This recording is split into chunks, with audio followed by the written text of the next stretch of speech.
Francisco right before my senior year in 1965.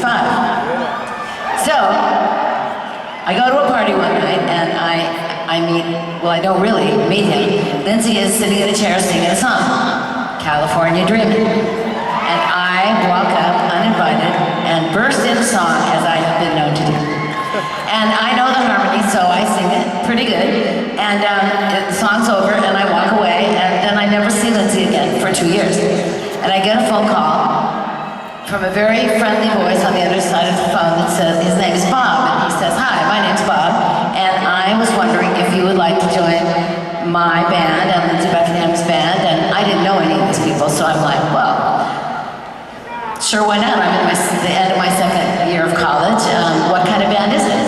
And he said, it's a hard rock and roll band. And I'm thinking, okay, all right, I can do it, I'm in. So the next thing I know, I'm going to practice at Lindsay's house, who happens to live right down the street from me, but I never knew that because I never really walked around the neighborhood.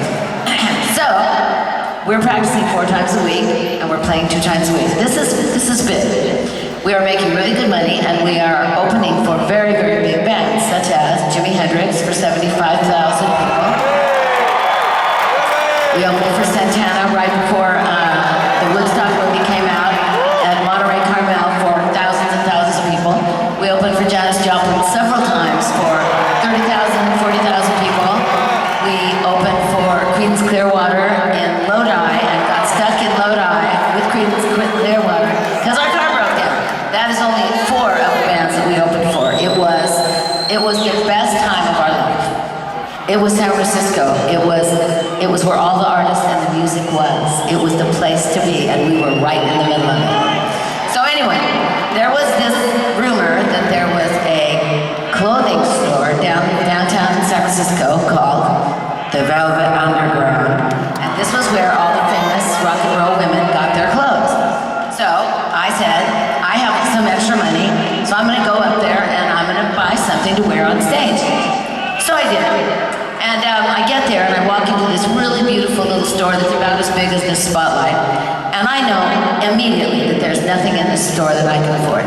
However, I am standing on this hand-painted wood floor, right where I'm pretty sure Janis Joplin has stood, and Grace Slick, and all the other famous San Francisco rock and roll women that had enough money to go in this store.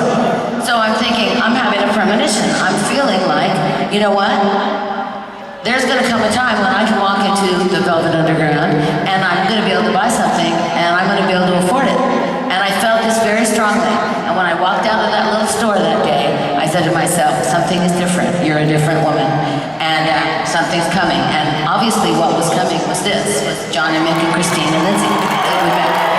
So, the reason that I'm telling you this story is because we all have our Velvet Underground moments. And I want you to remember, no matter how old you are, or young, or middle-aged, or whatever, that if there's something you want to do, don't let anybody ever get in your way and tell you you can't do it, because you can do it. And it's important. Life is long. And if you don't do something that you love, you will be bored out of your mind for the rest of your life. So never let anybody get in your way. Go to the Velvet Underground and stay there! So I'm back to the Velvet Underground, back to the floor that I love, back to a room with some lace and some paper flowers, back to the Gypsy that I love.